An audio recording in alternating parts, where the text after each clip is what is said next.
Bienvenue tout le monde. Je suis la francophone du comité, donc je vais vous accueillir en français pour commencer.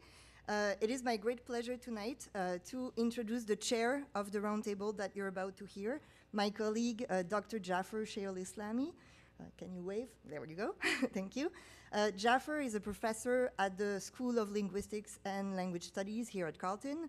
Carleton is also his alma mater because he did his BA in General Linguistics, his MA in Applied Linguistics, and his PhD in Communication at Carleton, all programs. His research portfolio centers on applied linguistics, social linguistics, and language policy and planning, among other related areas. Jaffar is the author of several books, a special issue of the International Journal of Sociology of Language in 2012, He has authored over 36 papers featured in prestigious peer-reviewed journals, among which in language policy and language and politics. And he's currently finalizing the co-editing of the Oxford Handbook of Kurdish Linguistics. So Jaffar, I'll give it back to you.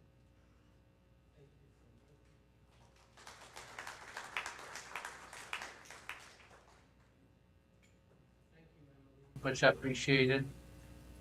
Thank you, everyone, for making this day happen, for all the help that you have given, and thank you for joining us and for coming. Without you, of course, we wouldn't have been able to have a conference.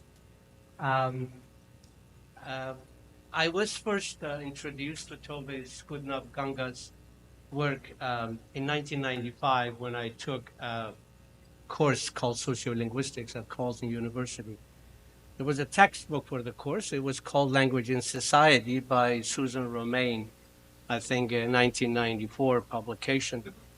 As I was reading this, doing the readings for the course, I came across a passage where it was talking, the textbook was talking about how different minority languages could have different orientations in different states and different countries, depending on the socio-political context of those places. And one of the orientations that could be, by which minority languages could be treated, was being banned. And the example that was given was Kurdish in Turkey.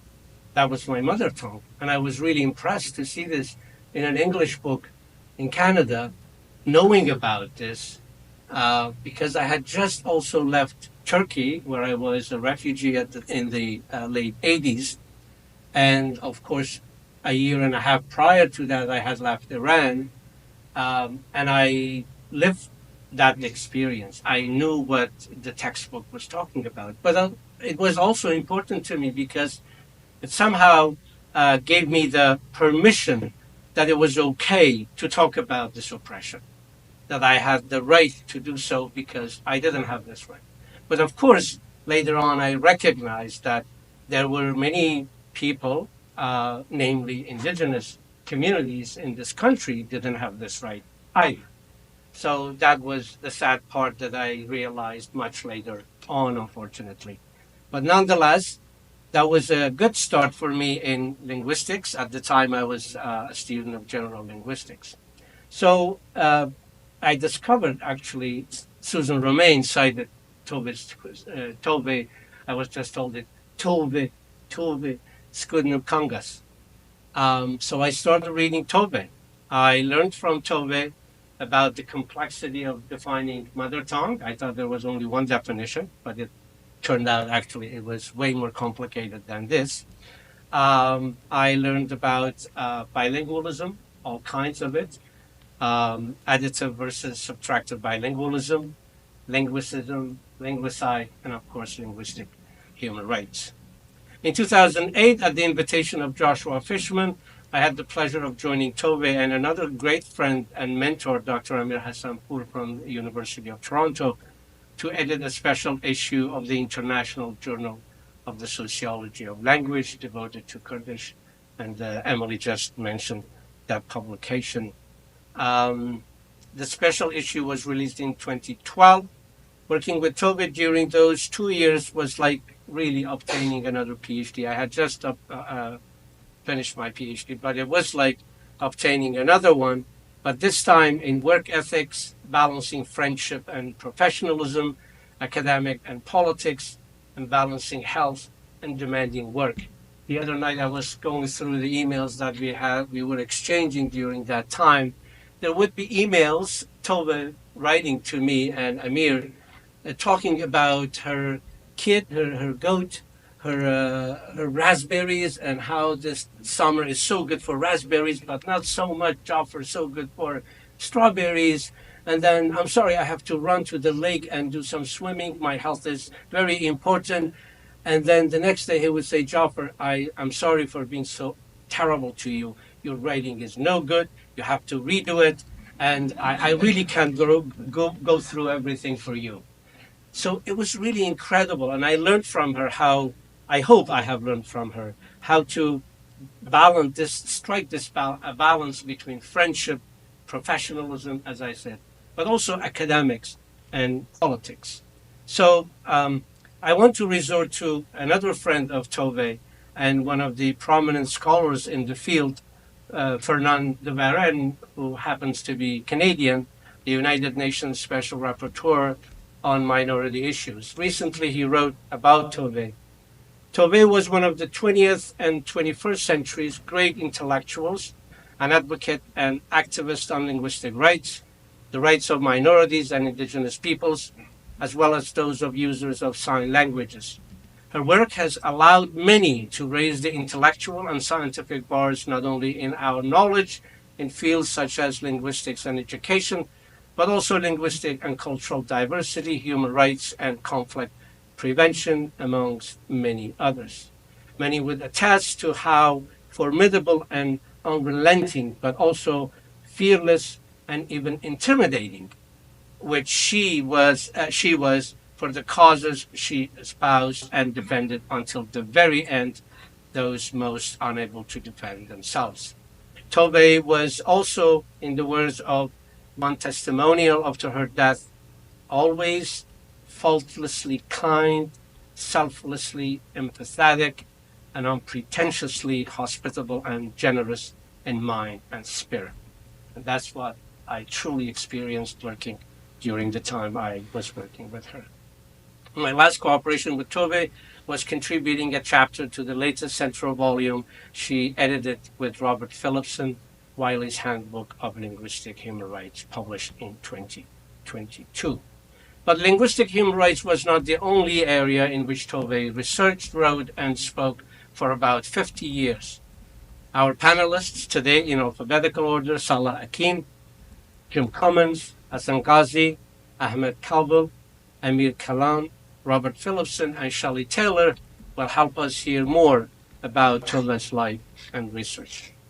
Let me start with Robert Phillipson, Tove's partner for over 40 years.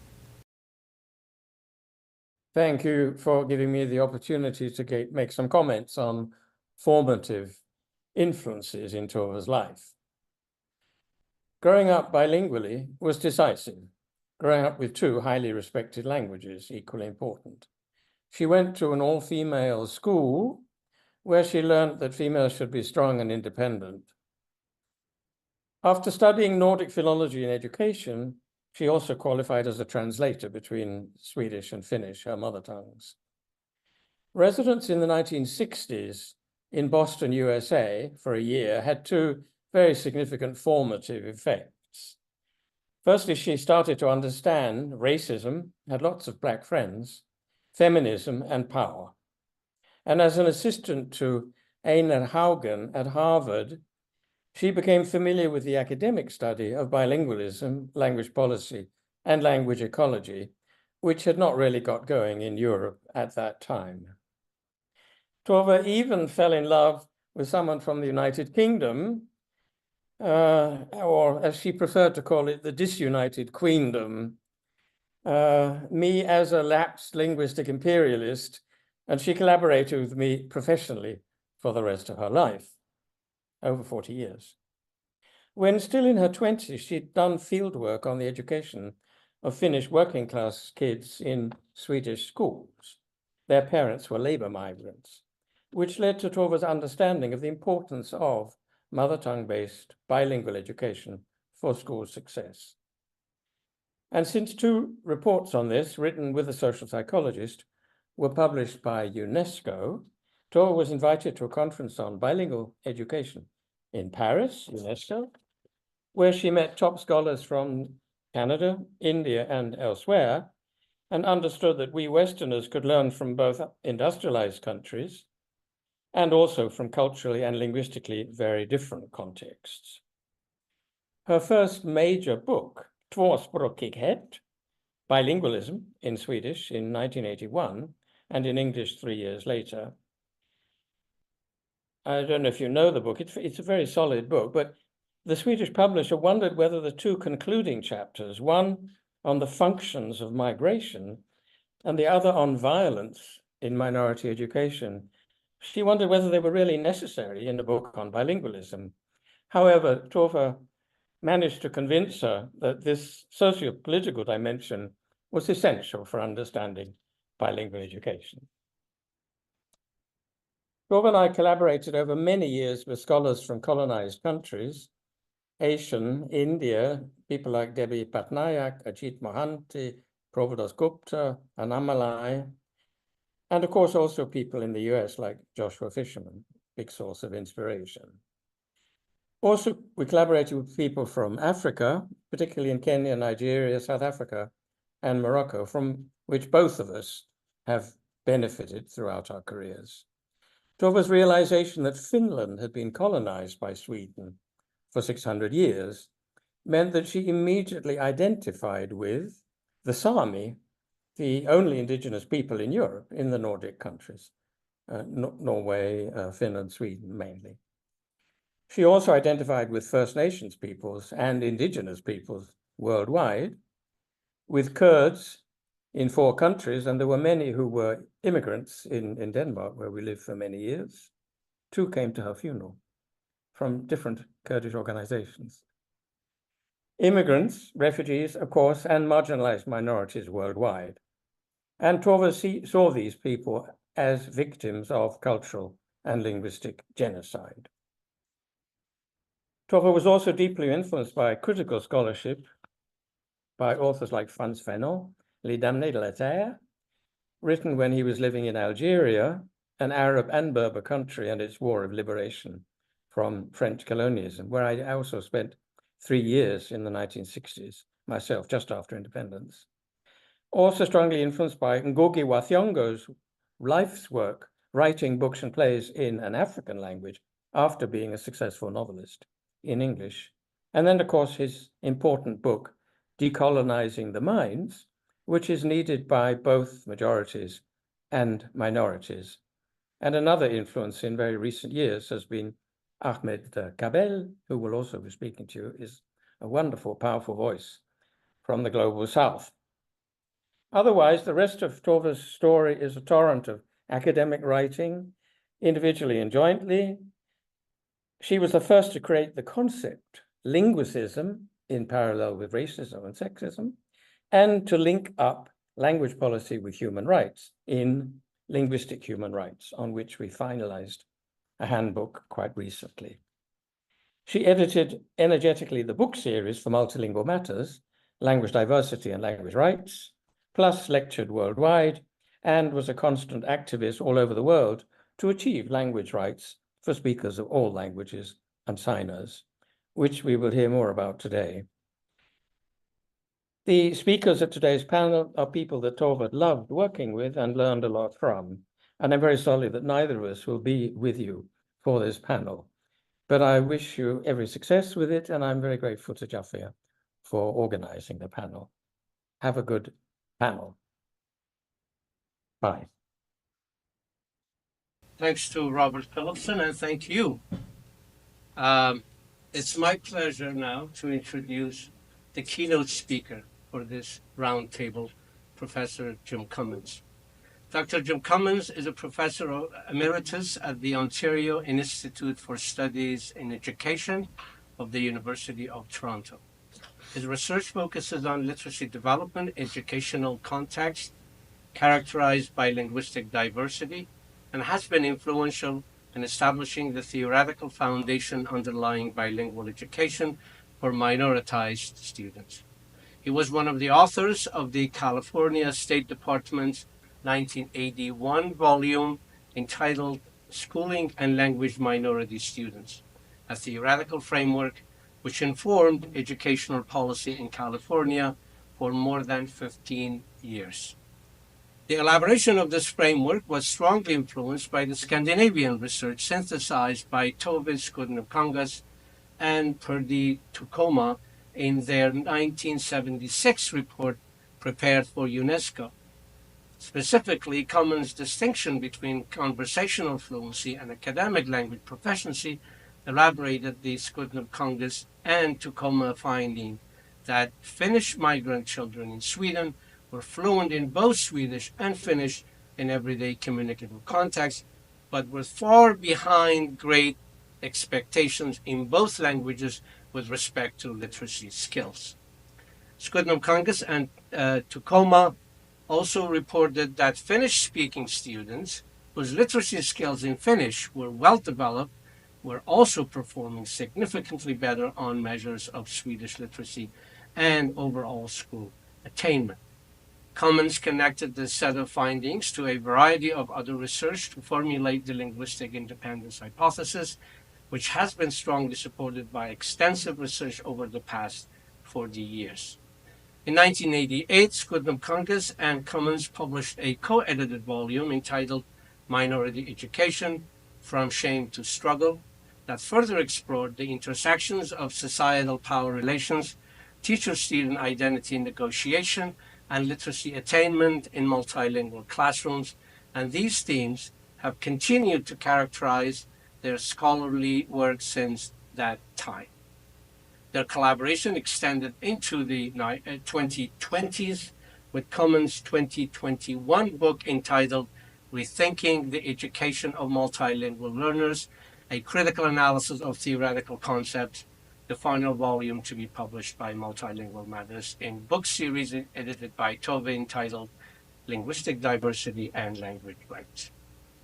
Before inviting Jim to deliver his keynote on Tove, allow me to end my introduction to Jim with a passage from Tove's entry on Jim in the Encyclopedia of Applied Linguistics published in 2013.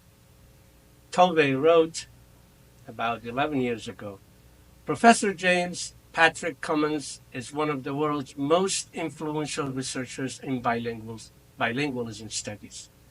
A prolific researcher and writer, Jim Commons has authored close to 20 books. I guess now it must be more. But 2013 it was 20, and edited an additional 11. He has also written almost 200 book chapters and more than 100 refereed journal articles. His work has focused on issues of policy and practice relating to the education of bilingual students, and has been particularly influential in supporting the significant growth of bilingual and mother tongue-oriented multilingual education in countries around the world during the past 40 years. Please join me in welcoming Professor Jim Commons.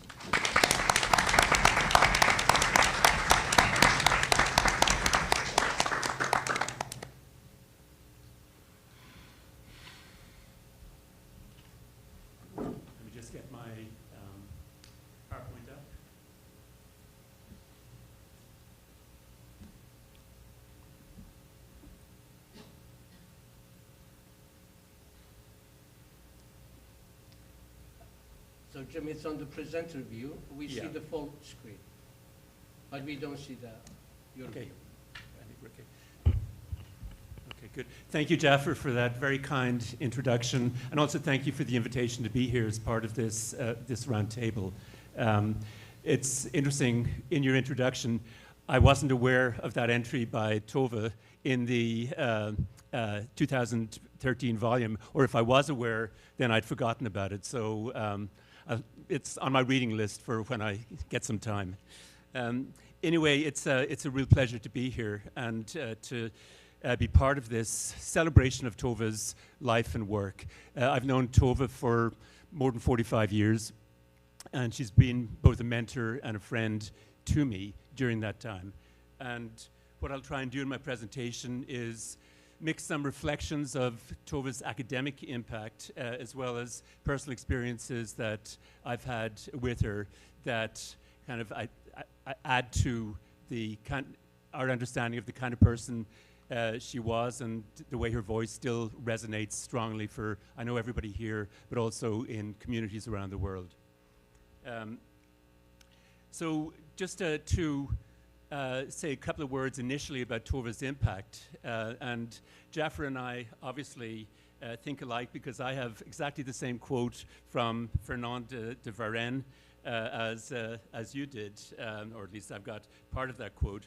But just to give a sense of the way Tove's work has been viewed and respected, one of in memorials that have been written during the past year, Tove's work has been acknowledged in powerful ways. For example, the Global Language Rights Coalition said that Tove's work often reveals schools to be sites of violence. But despite her extensive experience of confronting language rights violations from Namibia to Nunavut to almost every corner of the world, she never stopped believing that schools could be sites of liberation where all children could reach their true potential. So she combined both strong critique but also strong hope in all her work and her personal life. And then Fernand de Varenne made the points that Jaffar has already mentioned. He said, she was one of the 20th and 21st century's great intellectuals, an advocate, an activist on linguistic rights, the rights of minorities and indigenous people, as well as those users of sign languages. He went on to say she was a true hero and champion for the vulnerable and marginalized in many parts of the world.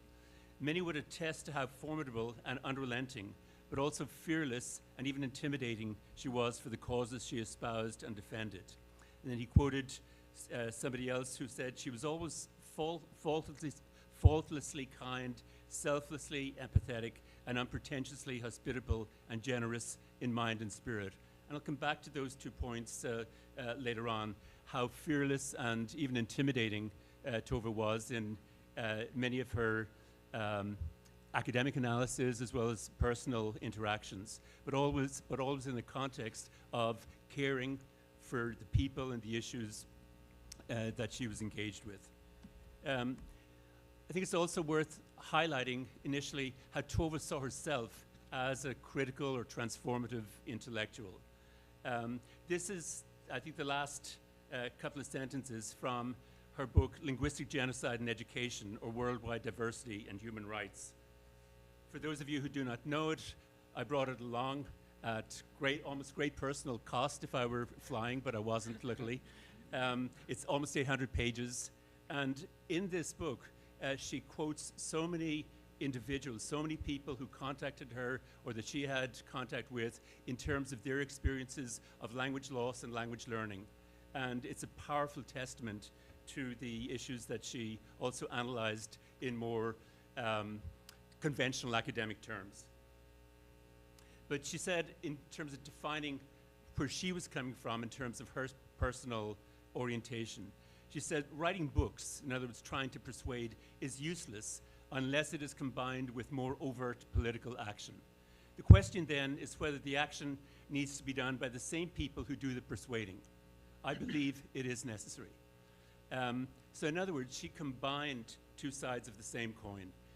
She was a critical, transformative intellectual, but also on the front lines, on the picket lines, advocating with the communities that she was working with and trying to provide a voice for.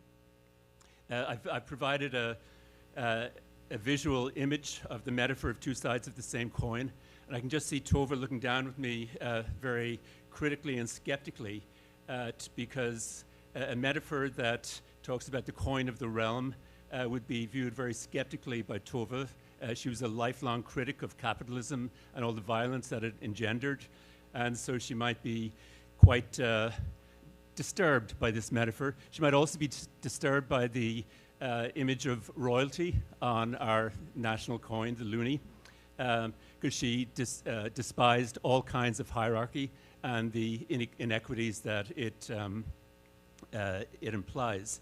But I think she might also look maybe a little bit in a forgiving way at me and figure out that 45 years of mentorship was just not quite enough to create insight into this incorrigible person that she's worked with. So more work is needed on her part.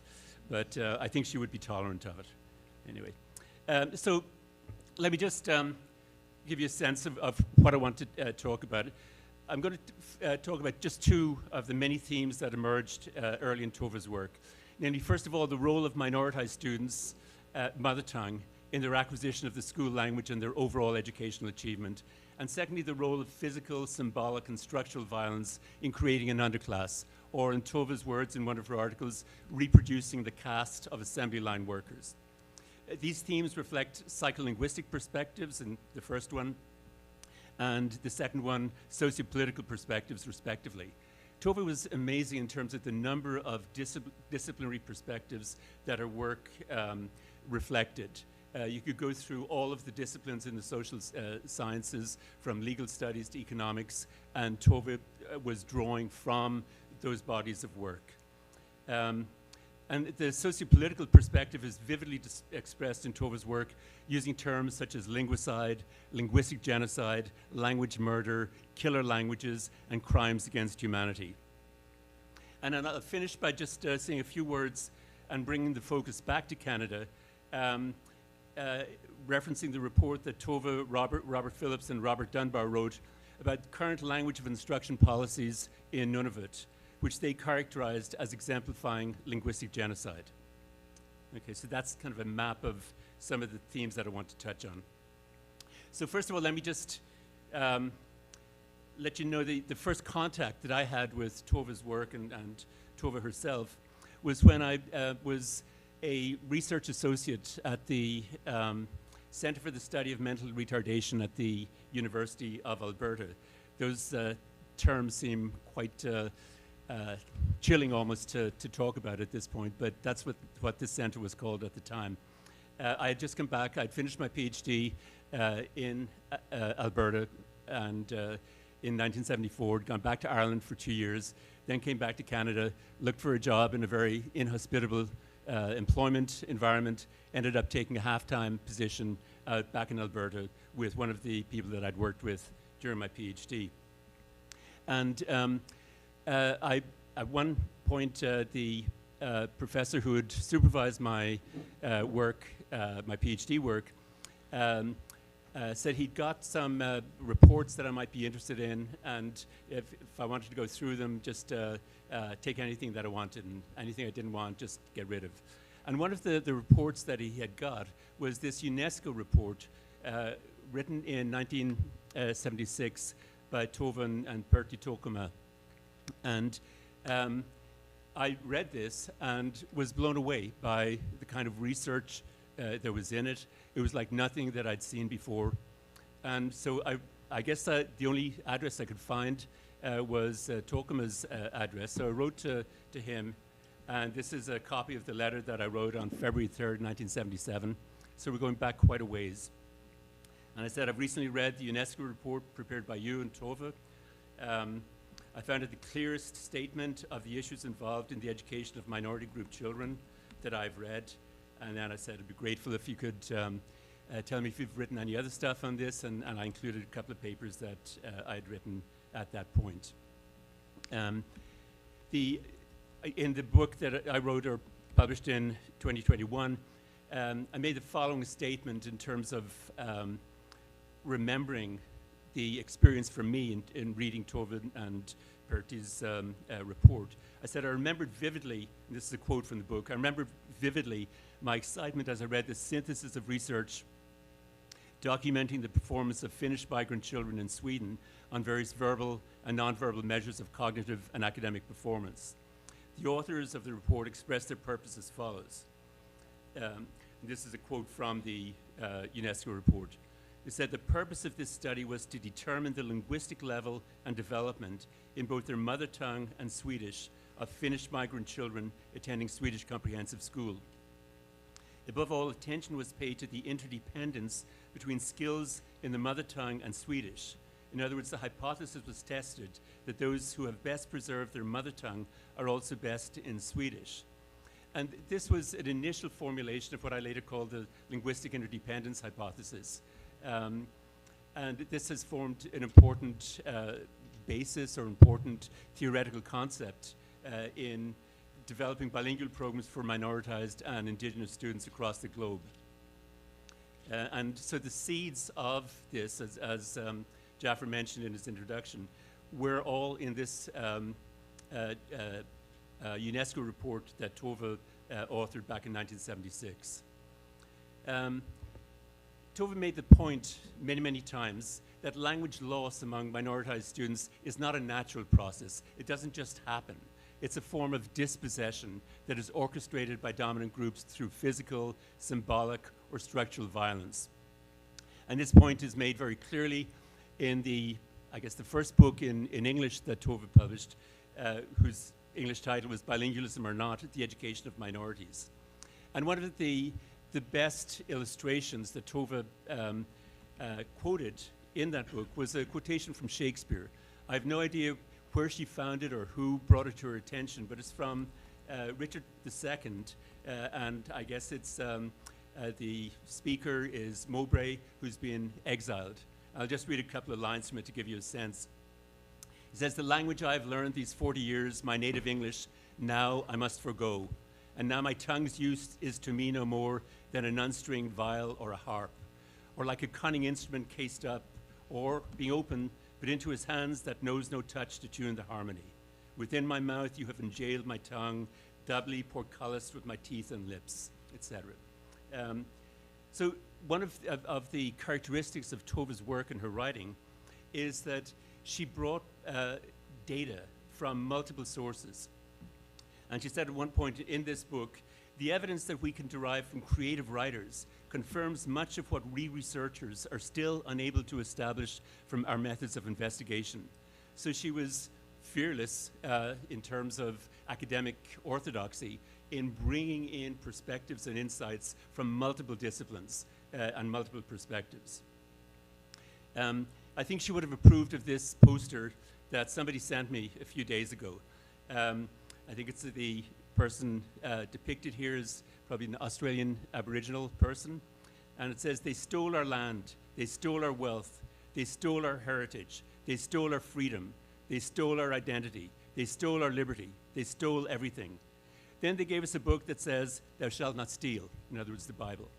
I think the one modification that Tove might put in here is that they stole our language also. And that's been the story of indigenous people throughout the world. So Tove constantly grounded academic analysis in human experience. This is just two examples. The first is a long poem. It takes up almost 3 pages in a 1981 article that Tove wrote called "Guest Worker or Immigrant, Different Ways of Reproducing an Underclass." Now, I think if any of us here were to submit an academic article that had 3 pages devoted to a poem, we might get a skeptical response from the editors or the reviewers of the journal. But I think even at that stage, Tove's reputation and the respect with which she was being held was acknowledged. And in this poem, she reflects the experiences of migrant workers who were working in Portugal and in Sweden later on. Another example is an article that she quoted in a number of different books, including the one that she and I edited by Antti Jalava, "Mother Tongue and Identity, Nobody Could See That I Was a Finn." And again, the insights and the emotive feelings that are conveyed in this article are powerful, far more powerful than anything that can be expressed in kind of scientific terms.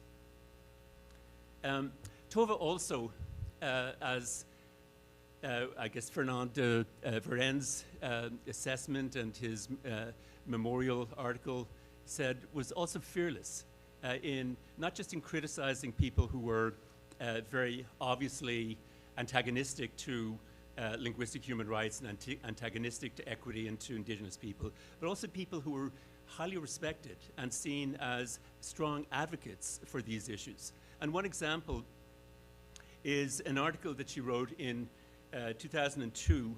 It was, I guess, a special issue of the International Journal of the Sociology of Language, which Joshua Fishman was editing at the time, called North American Ambiguities and Paranoias, and it was an invited comment from Tove.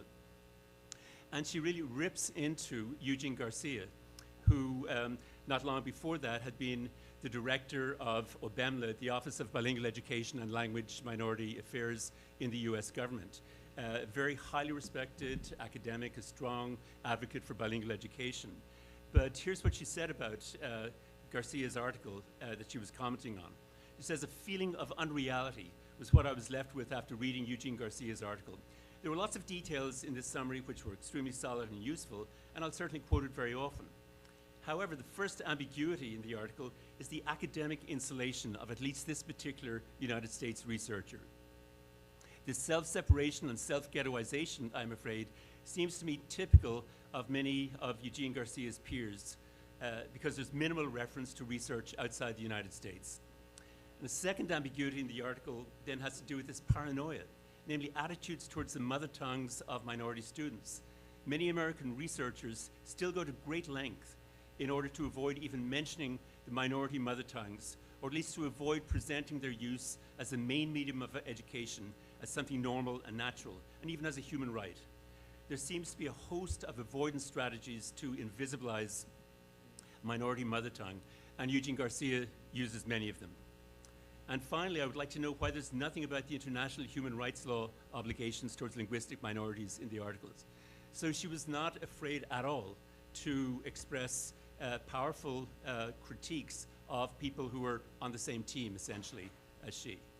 She was also reflective in terms of her own orientation to these issues. And here's something that she said in her series editor preface to my book in 2021. She said, "Sometimes I've been hoping that Jim would present and start demanding more radical solutions, such as complete mother tongue medium education K to 12, of course with a dominant second language, a dominant language as a second language subject. But in most contexts, this would be impossible in practice. Of course, what Jim has suggested has been and is doable. Likewise, when I've been moving towards looking at the extent to which much of the indigenous and minority education today all over the world fits several of the definitions of genocide in the United Nations 1948 Convention on the Prevention and Punishment of the Crime of Genocide, and it does, it has so far not helped much in practice to limit or eliminate linguistic and cultural genocide, even if many people now have to admit that such education is genocidal. Claiming this makes many people defensive or angry, and some also feel guilt. This is not a good starting point for achieving change." So in several articles and books, she also, I think, expressed some disappointment that more change had not come from the work that she and colleagues and others had done, both as in persuasive way through the writing articles, through highlighting United Nations conventions, but also through activists. So that reflection on the limits of academia to enact change is something that she was acutely conscious of, particularly, I think, in her, over the last 10 or 15 years. An example, again, from my personal experience with Tove, of her being formidable and unrelating, but also fearless and even intimidating, comes from this illustration. I'm not going to read it, but it's here in the PowerPoint just so that people who just are looking at the PowerPoint can read it. But she and I were invited back in January 1982 to engage in some discussion with bilingual education policy advisors at the California State Department of Education. And this is just before CABE, the California Association for Bilingual Education Conference, which is taking place in San Francisco. And Tove was giving a keynote there the next day. And after the session with the State Department educators, and the State Department at that point had enacted a bilingual education policy, so they had moved in a very progressive way to implement strong forms of bilingual education which were far ahead of what was happening in many other parts of the United States. But we were driven from Sacramento to San Francisco by the husband of one of the people in the State Department. And Tove was sitting in the front, and Tove is always curious about people that she is interacting with, whether they're taxi drivers or presidents of countries or presidents of universities. She didn't care. And so she engaged in conversation with this guy. And the guy turned out to be a military veteran. And they got into talking about global affairs and the United States impact, very negative impact in terms during the 1970s and 80s and before on not only the education of minority groups, but also the subversion of human rights, and in many countries in Latin America. And Tove pointed out the imperialistic nature of US policies. For example, CIA involvement in overturning democratically elected governments in places like Iran, Guatemala, Chile, etc., supporting brutal fascist regimes and torture of political opponents, etc. And Tove was convinced that rational argument, respectful argument, could make progress. But what she didn't realize, and what became increasingly obvious to me sitting in the back listening to this, was that this guy was kind of having fun, just egging her on, making more and more outrageous right-wing statements. And by the time we got to San Francisco to the hotel, Tove was extremely upset. Normally after a trip like that and after a day at a session, we might have sat down and debriefed a little bit, but she went straight up to her room with a very intense look on her face, very upset. And next morning, when she was giving her keynote talk, she let it all hang out. She gave a detailed account of US atrocities around the world, and linked those atrocities in the international arena to the violence that was happening in schools for minority students. I was sitting in the audience, and I think Francisca Sanchez, who's here and will be presenting on some of Tove's work tomorrow, she was also there. But after about 15 minutes of Tove talking, I heard this kind of buzz or chatter in the audience. And then it got louder. And then people started to get up and leave. And about 1/3 of the people there left. They walked out on the talk because they were outraged at what they were hearing. And the 60 or so percent who stayed were absolutely changed by this experience. They gave Tove 5 minutes standing ovation after her talk, and many of them that I spoke to afterwards said listening to Tove give that talk had changed their lives, that they saw things completely different at this point in time. And not only that, but they viewed differently, they viewed themselves differently and their own purpose in life. So it had an amazing transformative experience on individuals and collectively in that audience. But it also angered and outraged a good proportion of people in that relatively progressive audience. California Association for Bilingual Education has always been probably the most progressive organization with respect to language rights and the education of minoritized students in the United States. And so even in that relatively progressive audience, there was outrage at, from about 1/3 of the audience for Tove telling factual truths about the reality of US involvement internationally. So Tove's use of strong and provocative terminology aimed to shock people into action, but she also acknowledged the personal costs associated with telling it like it is. These are quotes from her linguistic genocide book. She says, "What I claim throughout the book is that genocide happens equally effectively when a child is psychologically and structurally prohibited from speaking and wanting to speak her own language, and is psychologically transferred to another group, made to want to identify with the dominant group instead of, rather than in addition to her own. Therefore, in order to show the seriousness of the psychological prohibition and transfer, which often result in the disappearance of a language, words have to be used which clearly show the similarity of a physical and a psychological process, and which show that the processes are not agentless.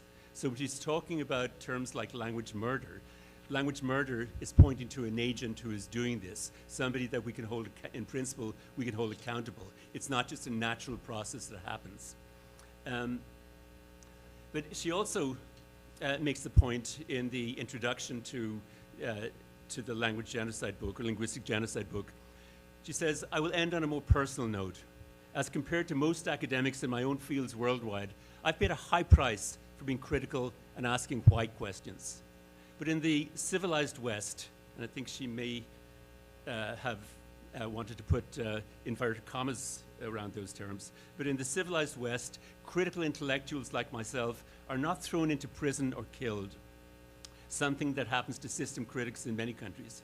Instead, attempts are made to ignore or distort our critique and to invisibilize or marginalize us. And it is not economically safe to ask why questions. If you're critical, immigrant, and female, there are no jobs for you in academia. And I think she felt disturbed and somewhat angry at the fact that she didn't have the same kinds of academic privileges that many of us in this room have enjoyed.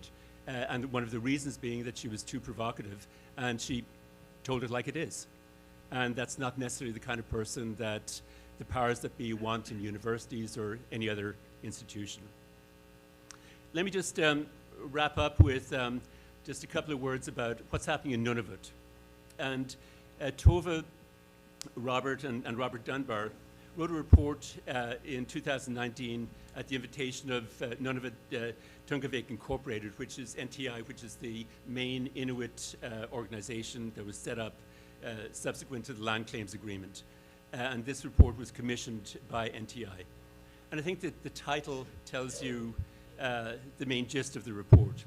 Is Nunavut educational criminally inadequate? An analysis of current policies for Nuktat and English in education, international and national law, linguistic and cultural genocide, and crimes against humanity. So I think they managed to put all of those incendiary terms into the title, and they make a very convincing case that what is happening in Nunavut right now, where the government has reneged on its commitment made in 1999 when Nunavut was set up to implement a strong bilingual program by 2019 that would go beyond grade 3, which is where it goes right now. There is a strong sense on the part of Inuit communities that this is not what they want, that there's been inaction in relation to all of the things that needed to happen to put this in place. And among the report's conclusions are these two quotes. It says, Canada violates in the education of Inuit children in Nunavut many of its obligations in international law instruments which Canada has signed and ratified or otherwise accepted. Seen from an educational and psychological point of view, and from the social consequences of current practices, there is prima facie evidence of education in Nunavut being involved in processes and practices of linguistic and cultural genocide. And this is not a new conclusion. As we know, the Truth and Reconciliation Commission that reported on Indigenous education in Canada also talked about cultural genocide.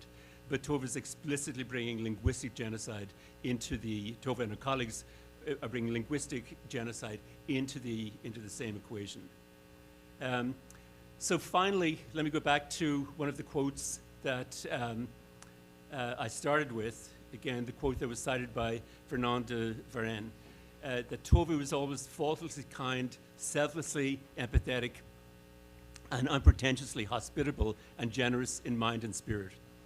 And one of the personal experience that I had and our family had in relation to Tove's, the fact that human connection was central to Tove's personal and academic life, was when she visited Toronto, one of the several times that she visited Toronto, somewhere in the mid-90s. My guess is about 1994. And we had invited a number of people over to our house to meet and spend some time with Tove. And our eldest son, whom you see in the picture, Stephen, was about 4 or 5 at the time. And after spending a short amount of time interacting with the other adults, Tove decided that she wanted to get to know this child. These were her words. and she sat on the couch reading and talking to him for the rest of the evening. And I think this illustrated the fact that despite her extraordinary commitment to social justice and human rights issues, Tove was also immensely kind, curious about people, and someone who enjoyed connecting one-on-one, even with the little people in the room. So thank you.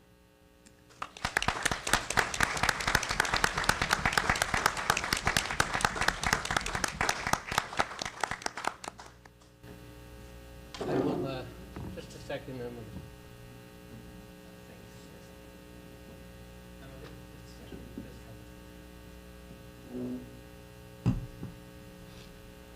Thank you, Jim. Much appreciated. I'm so glad I didn't say much. Our next presenter is joining us by video. I will say a few words about Mr. Ghazi before we play his video message. Hassan Ghazi is a multilingual Kurdish journalist, historian, and language activist who has devoted most of his life to promoting and protecting his mother tongue. Among numerous publications, I would like to highlight his translation of 2 volumes by the great sociolinguist Peter Trudgill into Kurdish, Sociolinguistics, An Introduction to Language and Society, and a glossary of sociolinguistics into Kurdish. Mr. Ghazi interviewed Tove twice in a sociocultural television program he has been producing and hosting for over 20 years. In his video recording, he will also tell us about the first time he met Tove in Sweden, about her fearlessness and critical approaches to the extent of being intimidating. I have seen that too with my own eyes. But at the same time, kindness and commitment to being the voice of those who were and have been silenced for so long. And Hassan Ghazi has at least 2 nice anecdotes, and let's listen to him. My name is Hassan Ghazi. I used to live in a town in the north of Sweden. It's called Sundsvall. And I was working in the municipality with the refugees, mostly Kurdish refugees. And at that town, there was a very large meeting organized by the cultural administration of the municipality for teachers. And the Tove Skutnabb Kangas was invited to this meeting to speak about the necessity of the learning these languages and to the foreign students in the town. Okay, in the middle or beginning of 1990s. So I don't remember exact the year, but it was my first encounter with Tove. And while Tove was speaking to the teachers, it was a very large audience in this meeting. At least 200 people were there. And then when she was talking about the different experiences and also the oppression against languages, and she gave the example of Turkey. And she said that Turkey has passed some anti-terrorist laws, and these anti-terrorist laws also are connected to the usage of the language, or to use a language rather than Turkish in the society in general, things like that. And she was really, according to me at that meeting, I thought it was a kind of exaggeration. The meaning was to make it an aggrandizement in order to give the, let's say, message to the audience. And she said something I remember vividly. She said, while you are listening to me, to these questions concerning Turkey, you are also can be accomplice, because according to these anti-terrorist laws, you can also be prosecuted because you are listening to this. So while it came to the question and answers, so I asked her, I said this exactly like that. I said, okay, there is also oppression in Turkey against Kurdish language, but I think this is a kind of exaggeration here. And she asked me, just right away asked me, what is your nationality and your mother language? I said, it's Kurdish.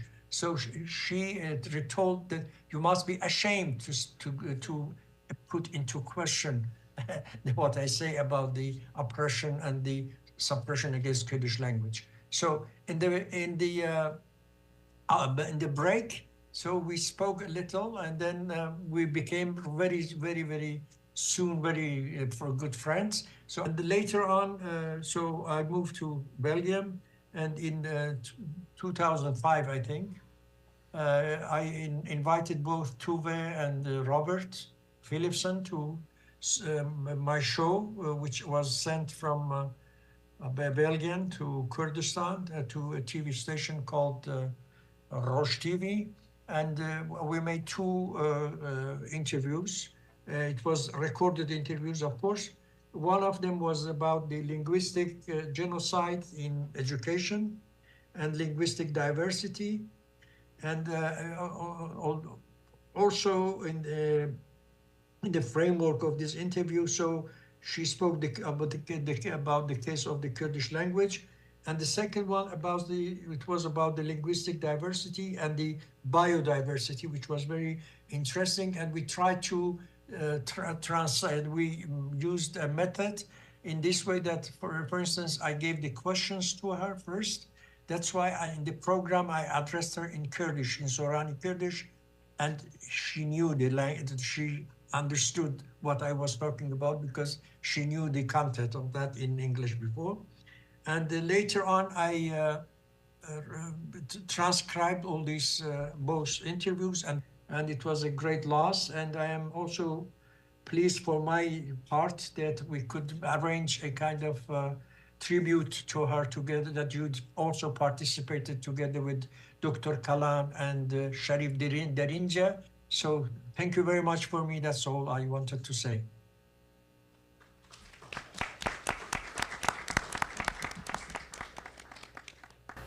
Thanks to Hassan Qazi. By the way, any shortcomings in the video is mine.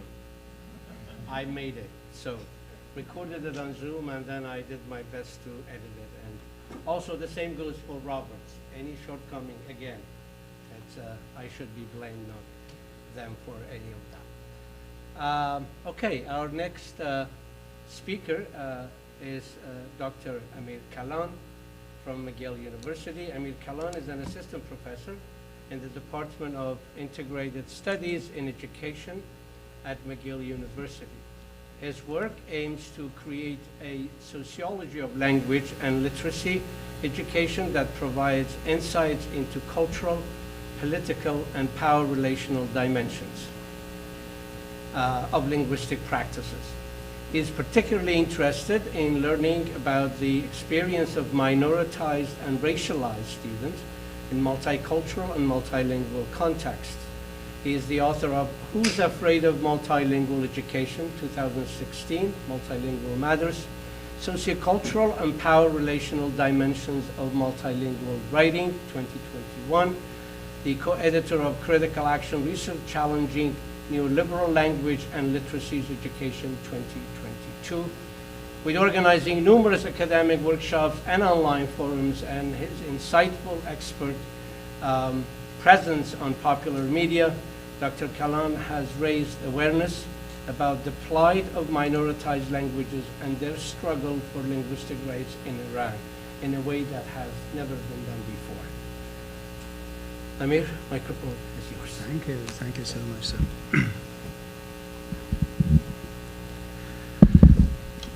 So thank you, Jaffar, for your kind introduction, and thank you and your colleagues for organizing this conference and putting together this very important roundtable. It's an honor for me to be part of this conversation, to be on the same panel with these amazing panelists, and it's a pleasure to be in conversation with our audience today. When I was a second-year PhD student at OEZ, University of Toronto, I had the honor of working with Tove in the process of writing and publishing my book, Who is Afraid of Multilingual Education, which was published by Multilingual Matters in 2016. The book was an attempt to bring major multilingual education scholars together to discuss and critique socio-political discourses that hindered establishment of mother tongue-based multilingual education. The project started with an interview with Jim Cummins when I had no idea our conversation would turn into a book.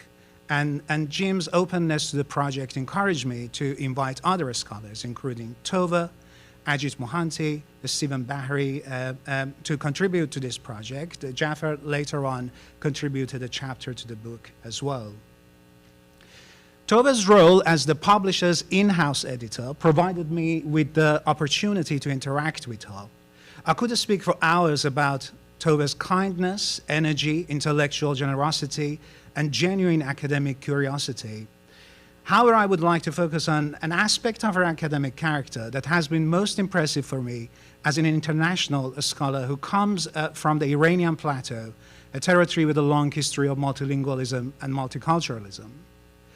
When we published Who is Afraid of Multilingual Education, we had a book launch at the University of Toronto in which the contributors discussed multilingual education in Iran, in India, Central Asia, and China. At this event, Tove highlighted something which was truly enlightening and addressed a serious gap in our conversations in Western research trends such as multilingualism, translanguaging, plurilingualism, and other similar trends, which I usually refer to as pluralized concepts. Tove said, quote, "As I see it, a lot of the most interesting and furthest gone theoretical work on multilingual education, and especially the sociology of multilingualism, now is not done in Europe or US or Canada. It is done in Southeast Asia, Central Asia, and so on. So we in the Western world are the ones who have to learn," unquote. In my interactions with Tove, I felt she was one of very few academics in our field who had a deep knowledge of multilingualism and language education in international contexts. I'm always surprised when I meet applied linguists in the West who know very little about the rich traditions of multilingualism and multilingual education in Africa and Asia. In addition to a knowledge of these contexts, Tove created an international community of activists and scholars who had significant impact in their own contexts. It is not, of course, unusual for Western academics to connect with international scholars. Unfortunately, it often happens when international researchers' work is used as data for Western theory, to illustrate Western ideas or to prove Western ideas right. The words I quoted from Tove clarifies her stance regarding non-Western knowledge production. She humbly put herself in the position of learning from these traditions. Her comment at the book launch was not the first time she expressed this idea in our interactions. She edited my book as the in-house editor of Multilingual Matters. In this process, we had a lot of conversations, but one was about a section in the book where I deliberately highlighted that studying multilingual education in the Iranian plateau happened before the establishment of contemporary multilingualism research in the West. As a more recent attempt of this knowledge tradition, I highlighted the work of the Turkish teacher-researcher Samet Behrangi. Behrangi, in his 1957 book titled Investigations into the Educational Challenges of Iran, reported his observations as a village teacher trying to teach Farsi, the official language of the country, in a Turkish province. In his book, he described the connection between language and student identity and warned against the negative impact of the omission of students' mother tongues in the process of learning. He then discussed many concepts that would become popular academic discourses many years later in the West. For instance, the necessity of implementing mother tongue-based multilingual instruction, the importance of teaching features of the dominant language where students can engage in translanguaging, for instance, teaching cognates, engagement with alternative pedagogies such as storytelling and performance-based teaching methods, creating curriculum content based on minority of students' cultures and literatures, and creating bilingual textbooks. Tove was fascinated with Behrangi's work and welcomed including this section in the book. An important component of contemporary language and literacy research in Anglo-American academia has been a move towards pluralized concepts that allow imagining more inclusive educational policies and pedagogical practices. Some examples include multiliteracies, intercultural literacy, multimodality, multilingualism, plurilingualism, and translanguaging. This attempt is commendable, but it should go hand in hand with the recognition that non-Western communities have long engaged in and studied multilingual and multisemiotic performances. Tove was one of the Western academics who, among many other significant dimensions of her work, was willing to recognize and highlight this rich history. Thank you. Thank you so much.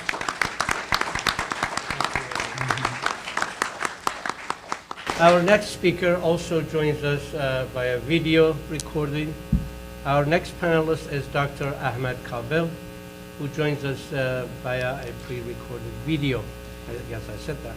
Ahmed Kabil is an associate professor at the School of Humanities and Social Sciences of Al Akhawain University in Ifran, Morocco. He has written extensively in journals and books on language and education policy, minority rights, coloniality, the politics of English worldwide, and the challenges of creating an equitable linguistic and cultural order. In one of the last volumes that Tove co-edited with Robert Phillipson, Wiley's Handbook of Linguistic Human Rights, Ahmed has published 2 chapters, From Neoliberal to Decolonial Language Rights and Reparative Linguistic Justice, and also another chapter, A Tale of Two Springs and an Impending Winter, Linguistic Human Rights and the Politics of Dignity in North Africa. Please join me in welcoming Dr. Ahmed via video. Good evening. I'm Ahmed Kabil. I'm both honored and deeply moved to be part of this panel. And I would like to thank very much Professor Jaffar Sheyhulislami and the organizers for giving me this opportunity to celebrate Tove and her work. Tove's passing is a loss for language, that exquisite monument of human ingenuity. Her passing is also a loss for a world in decay, a planet on the verge of collapse. It is a loss for those who have been inspired by her, an irreparable one for those who have been personally touched by her kindness, by the beauty of her spirit and humanity. Tove is kin. She's always in our midst, and so I would use the present tense throughout. What follow are actually personal reflections on the profound implications and imbrications of Tove's thought and advocacy for a decolonial language politics anchored in the global South. I speak here as a friend, fellow traveler, and as someone who has learned and continues to learn enormously from Tove, from her example, her inexhaustible generosity. How can one be decolonial without the gift, without the generosity of mind, soul, and heart? Gifts, anthropologists tell us, come with the obligation to give, receive, and return. Jacques Derrida counters that a true gift can never be returned. But the way to reciprocate Tove's gift, because it can never be returned, is to think with her, alongside her, and to take on the responsibility of continuing the decolonial struggle, the labor of dignity, self-determination, sovereignty, linguistic, and beyond. There's nothing that more vividly illustrates Tove's internationalist stature and towering relevance than the current horrific genocide unfolding in Gaza. Taking a cue from her insight, we ought to constantly nurture a vigilance, epistemic and political, against global structures of power and their neo-colonial and neoliberal capture. And this, of course, casts a huge shadow on the question of human rights and international law. That the entire edifice of international law and human rights has been conceived and bred in the crucible of empire, colonialism, and racism need not be belabored here. these overlapping colonial doctrines have provided the ideological grid sustaining the colonial will to intervene, improve, plunder, and eliminate, as we amply see now in Gaza. Decolonial human and linguistic rights expose the colonial intimacies of mainstream human rights and international law and challenge the exclusionary racist humanism that underlies them. They recenter the colonized, indigenous, and global subaltern as the locus of the human. Tove's vision and praxis of linguistic human rights offer us a method, language, and philosophy for decentering the liberal and colonial underbelly of these hegemonic configurations and subverting them to create spaces of resistance and emancipation for the linguistically minoritized, oppressed, colonized, and eliminated. We must also heed Tove's cautionary note that human rights commitments should not be converted into human rights markets. There clearly exists intimate connections between imperialism, international law, human rights on the one hand, and capitalism on the other. Devastation engendered by the dogmas of neoliberal development has corollaries in the symbolic, linguistic, and cultural disablement and debilitation caused by subtractive language and education policies. These are blatant structural violations of linguistic human rights that lead to the educational and linguistic starvation and disposition of local ecologies in the global south.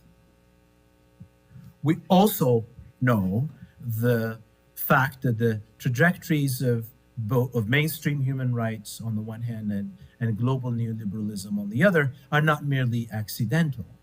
They are mutually reinforcing. Neoliberal multiculturalism has been honed into a technology of government, both in the North and in the South, which offers possibilities for expressing and regulating difference consistent with the market logic and capital accumulation. Now, in this regard, indigeneity, culture, and identity have been converted into markets, investment portfolios, intangible capital, and monetizable assets.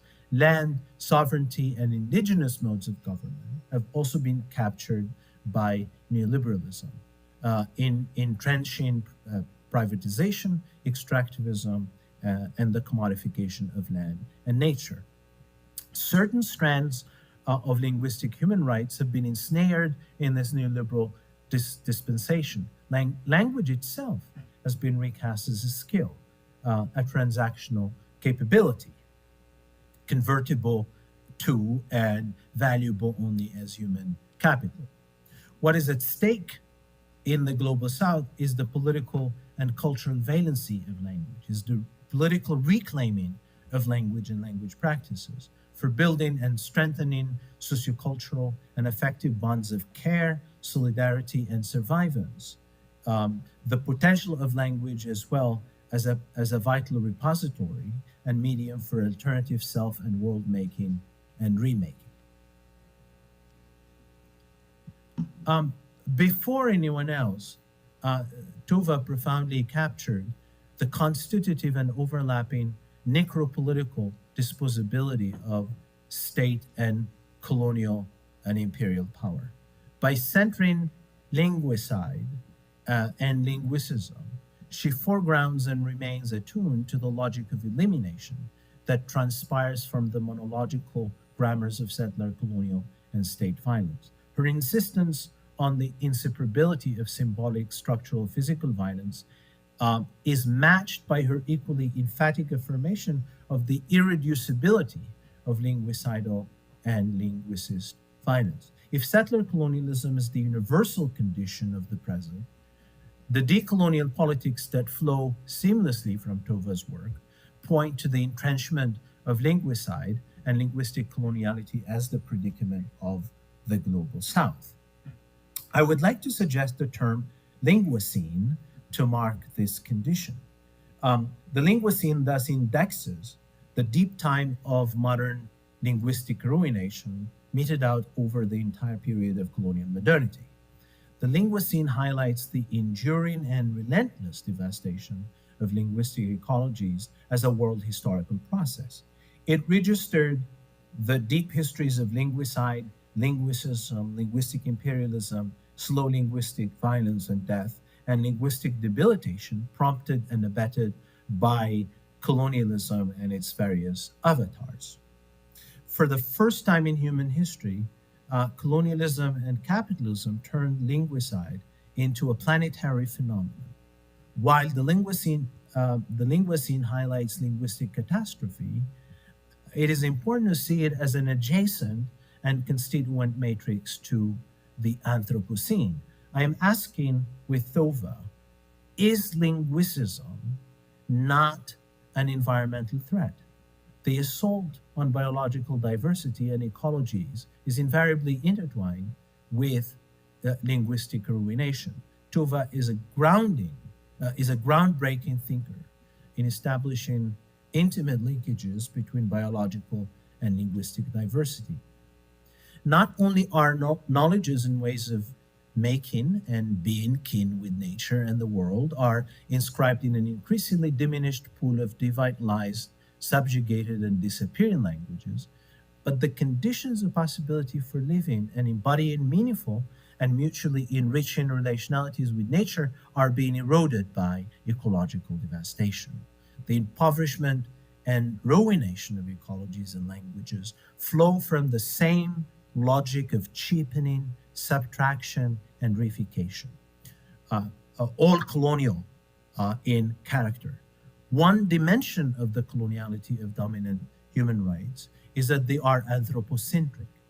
Decolonizing them requires the decentering of the human that has been a fundamental feature of the dominant version of human rights and colonial modernity in general, and recentering of a broad kinship beyond the human. On this view, then, decolonial linguistic human rights posit a pluri-ecological imagination where human and more than human diversities are cultivated and sustained against the grain of colonial and capitalist decay. A decolonial thought is one that seeks to re-enchant the world. And what would be a better way than to see the world teeming with linguistic spirits of all kinds and shapes? What would be a more humane re-enchantment than decolonial multilingualism? We can change the inevitability of the abyss. Thank you.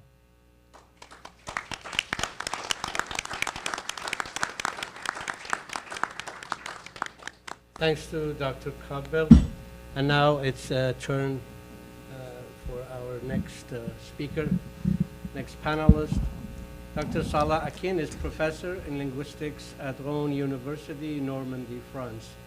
He was the head of the Department of Linguistics from 2013 to 2016 and is a member of the French National Council of Universities.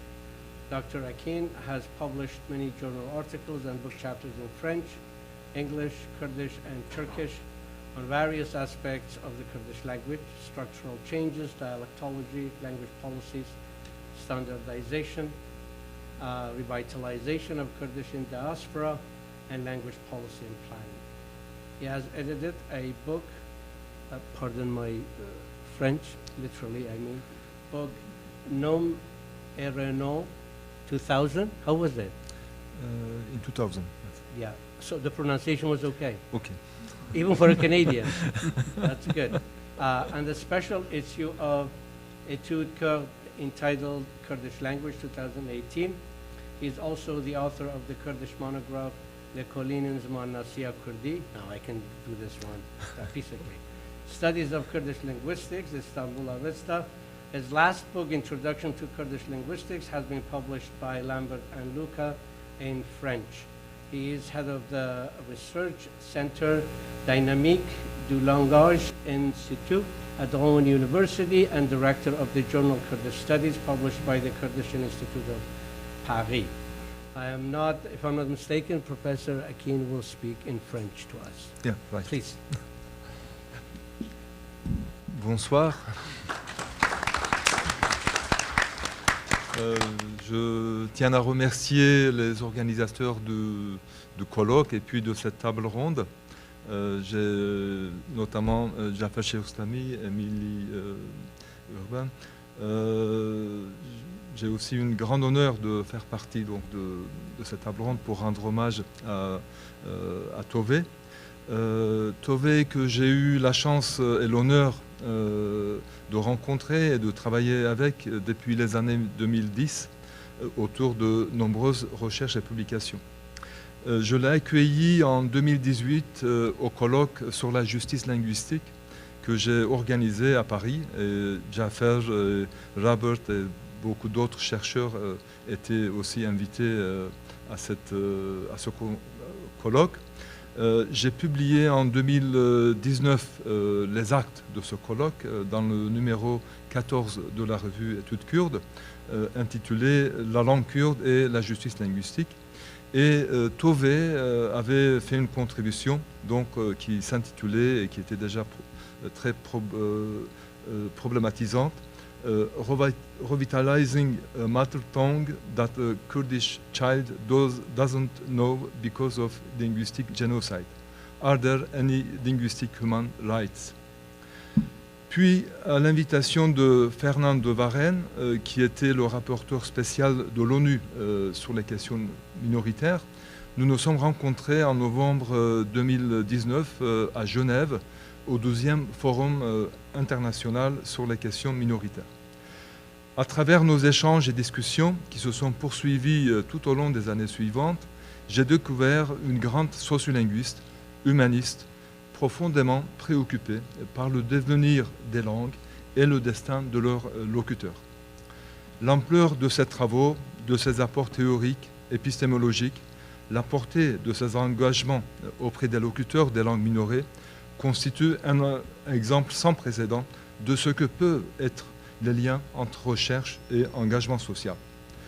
Contrairement à la tradition saussurienne de l'étude de la langue en elle-même et pour elle-même, les travaux de Tove ont tenté de cerner la langue non pas en tant que système, mais la langue aussi pour ce qu'elle représente pour les individus, pour les communautés, pour leur culture, pour leur identité et pour la transmission de leur mémoire collective.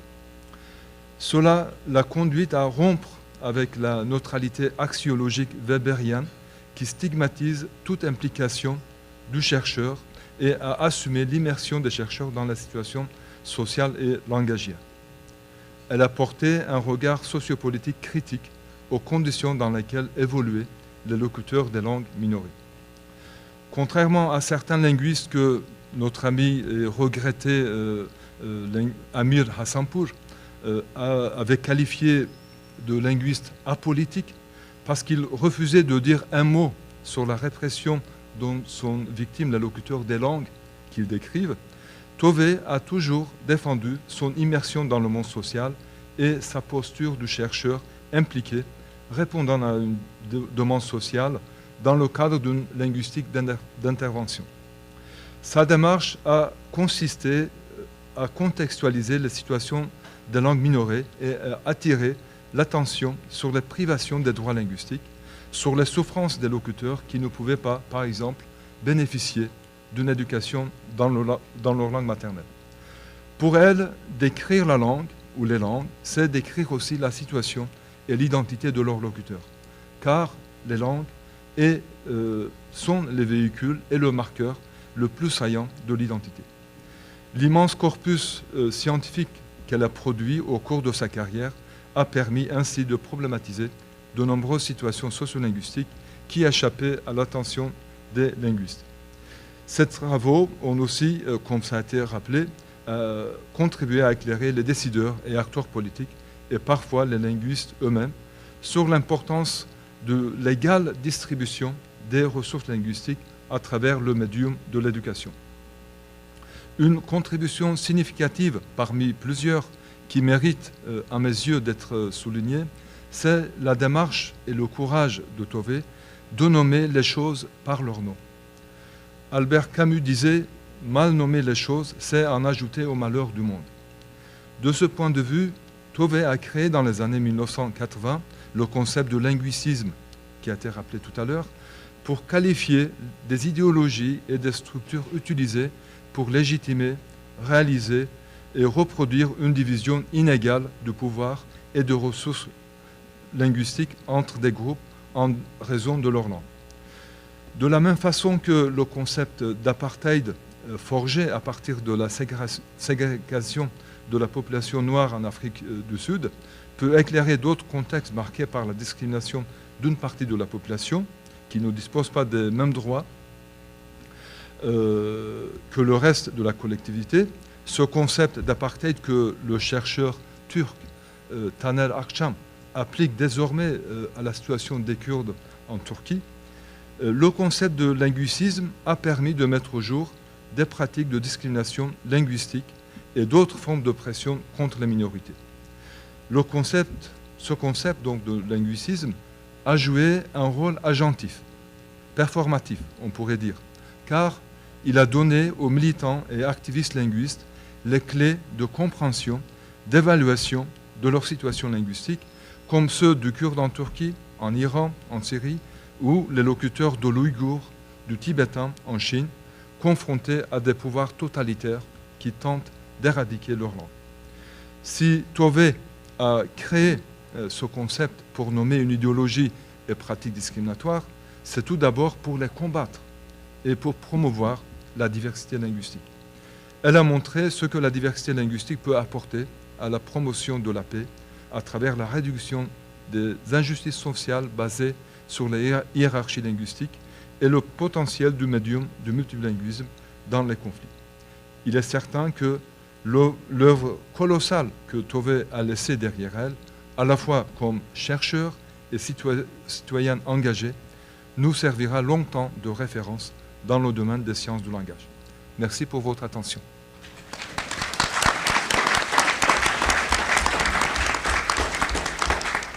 Merci, Dr. Akin.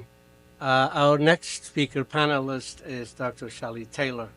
Shelley Taylor, professor, teaches in the graduate program of TESOL, Applied Linguistics at the University of Western Ontario. She's past president of TESOL International Association 2425 and convened an international research network for ILA, the International Association of Applied Linguistics, from 2011 to 2021. She's the director of a DALF testing center at Western, approved by France Éducation Internationale. Her research focuses on plurilingualism and pluralistic approaches to teaching, multilingual models of education, and she has explored language policy in Canada, Denmark, Greenland, India, and Nepal. Her work has also involved refugee students' language and literacy development at the K-16 level. She has given invited talks in Canada, Denmark, and Greenland, and keynote and plenary addresses in Canada, the United States, and for TESOL affiliates in Italy, Malaysia, Nepal, Qatar, and the United Arab Emirates, and shall I go on? Shelley has published journal articles and chapters written in English, Danish, French, and translated into Turkish in the Canadian Journal of Applied Linguistics, Copenhagen Studies in Bilingualism, and Journal of Language and Cultural Pedagogy. She has guest-edited special issues of the Canadian Modern Language Review, the International Journal of Bilingual Education and Bilingualism, and TESOL Quarterly. Professor Taylor co-authored the chapter with Tove Skutnabb Kangas 2009 in Isles, Quinn and Stovall's editing, Handbook for Social Justice in Education, and published in books edited by Tove Skutnabb Kangas, including Social Justice Through Multilingual Education, 2009. Shelley has taught the French language through the medium of French from kindergarten to the graduate level. Professor Taylor, the microphone is yours, please.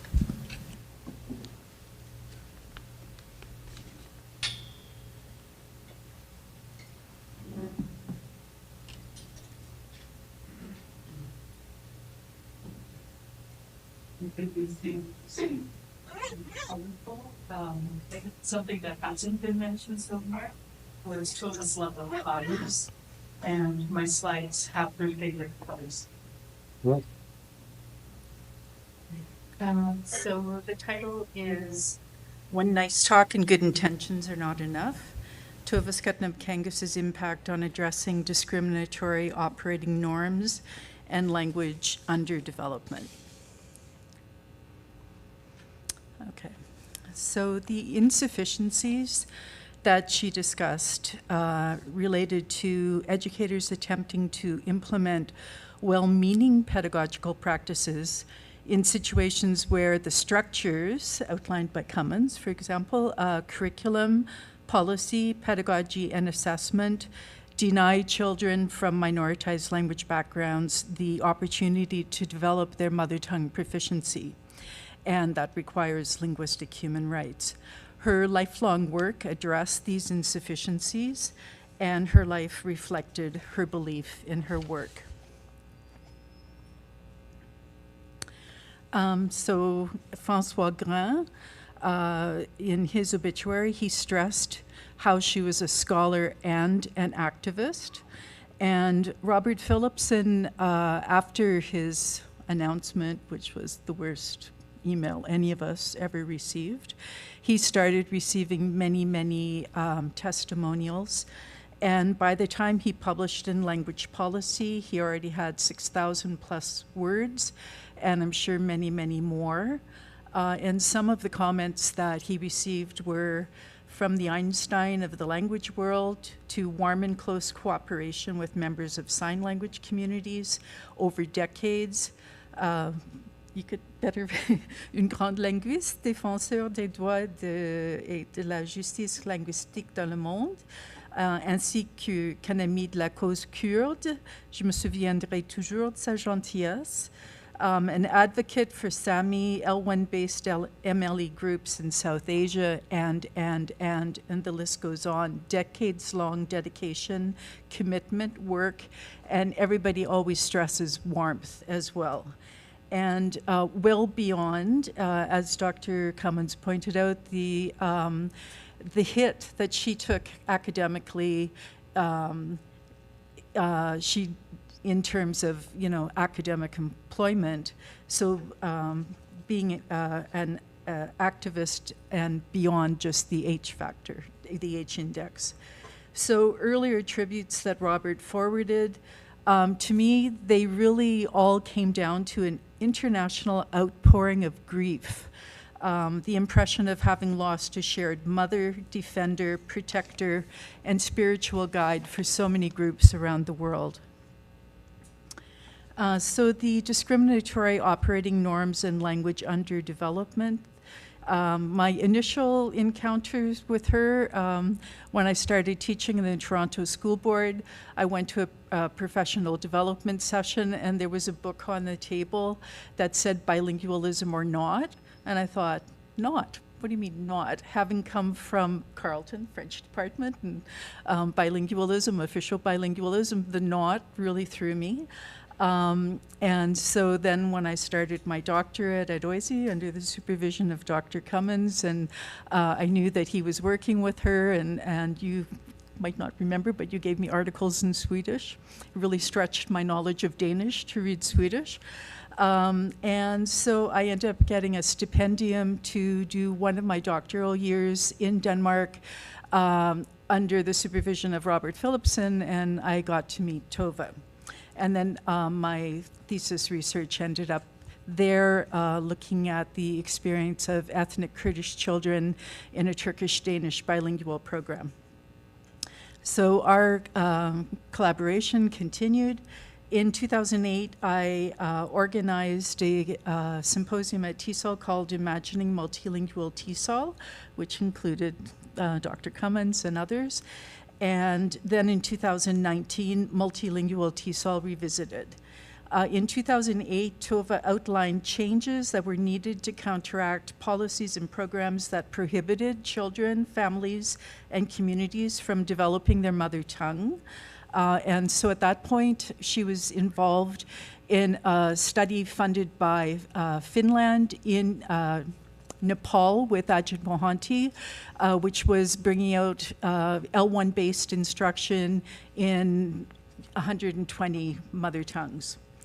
And so she compared and contrasted policies in L1-based multilingual education to programs that prohibited L1 medium instruction and development. And she looked very much at the, oops, sorry, how did I get up there? And she looked very much at links between the focus on policies and programs that develop national and elite foreign languages at a cost of the mother tongue and crimes against humanity. So a decade later, in 2019, her observation, what progress had been made, and she said, in fact, there has been very little change. What I say will be a shock to many of you. Reflect hard on the message before you shoot the messenger.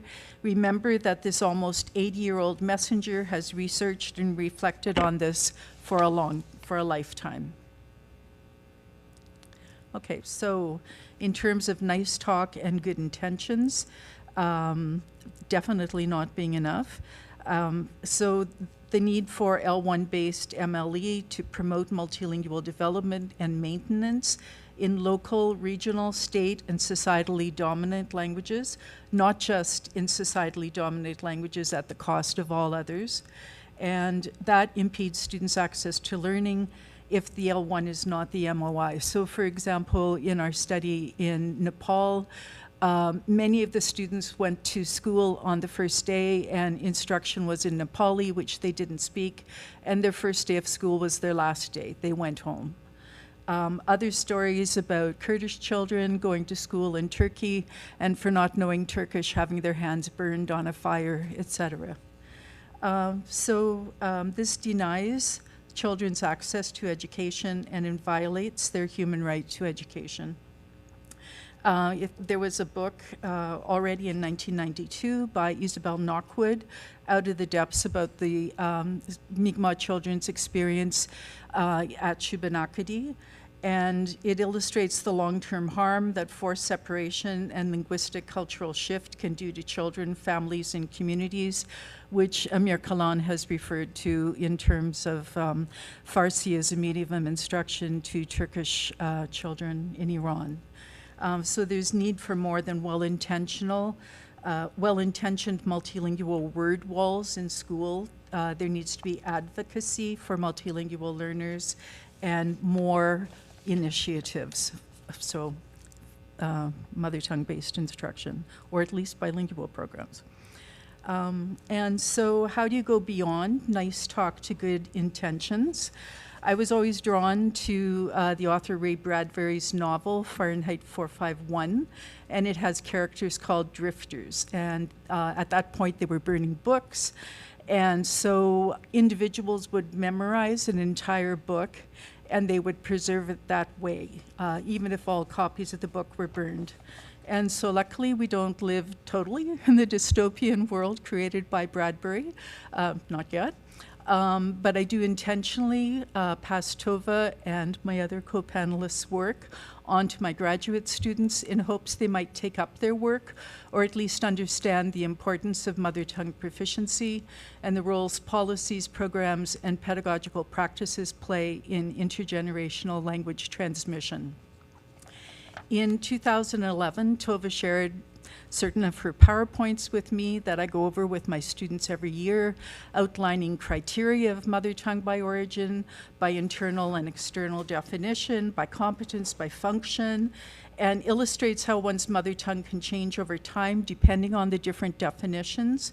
Her work illustrates how usually all definitions converge for linguistic majorities, but not for linguistic minorities. For one thing, they function as societally dominant language, and as their competence in that language grows, their competence in their mother tongue can wither. And so my students see that if the criterion used for mother tongue is competence, the definition changes. It's as if once they see the different contexts play out, a light goes on for them. whether they act in the sense that Tove proposes and become advocates for Mandarin in multilingualism, English in multilingualism, and whatever family policies they eventually adopt and enact is for them to decide in the future. But I try to provide them with Tove's work so they can keep learning from her, especially that no community believes they can lose their mother tongue until it is too late. It's important to keep her work alive, and commemorations such as today are very important. Thank you so much, Dr. Sheyhulislami. Thank you. Thank you, Professor Taylor.